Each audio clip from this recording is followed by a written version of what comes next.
गांव के बाहर खेतों के बीच एक छोटा सा कच्चा घर था। उसमें रहता था रामू किसान, झुकी हुई कमर, फटे कपड़े और आंखों में हमेशा चिंता। रामू के पास अगर कोई अपना था तो वो था उसका घोड़ा, काला। काला कोई साधारण घोड़ा नहीं था। वह रामू के साथ तब से था जब खेत हरे भरे थे और घर में हंसी गूंजती थी। आज खेत सूखे पड़े थे, मिट्टी में दरारें थीं, जैसे धरती भी रो रही हो। रामू हल खींचने के लिए काले के पास आया। काले की सांस तेज थी, आंखों में थकान। रामू ने उसके माथे पर हाथ रखा और धीरे से बोला, बस आज का दिन, काला, फिर आराम देंगे।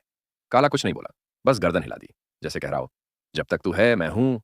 पूरा दिन दोनों खेत में लगे रहे। धूप जलाती रही, पसीना बहता रहा। शाम को रामू के पास सिर्फ आधी सूखी रोटी थी। उसने आधा खुद खाया और आधा काले के सामने रखा। काला रुक गया, रोटी को सूंघा पर खाया नहीं।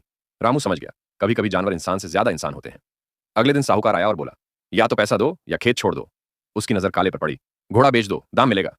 रामू का दिल टूट गया। काला उसका साथी, सहारा और आखिरी उम्मीद था। रामू ने सिर झुका लिया, कुछ नहीं बोला। उस रात रामू सो नहीं पाया। वह काले के पास गया और पहली बार उसके गले लगकर रो पड़ा। माफ कर देना दोस्त। काला शांत खड़ा रहा। उसने अपनी नाक रामू के कंधे पर रख दी। कोई शब्द नहीं थे, पर दर्द बहुत था। सुबह रामू काले को लेकर बाजार चला। काला रुक रुक कर पीछे देखता रहा, जैसे पूछ रहा हो, घर कहाँ गया। एक आदमी ने उसे खरीद लिया। जब रस्सी बदली गई, काला जोर से हिनहिनाया। रामू के हाथ कांप गए।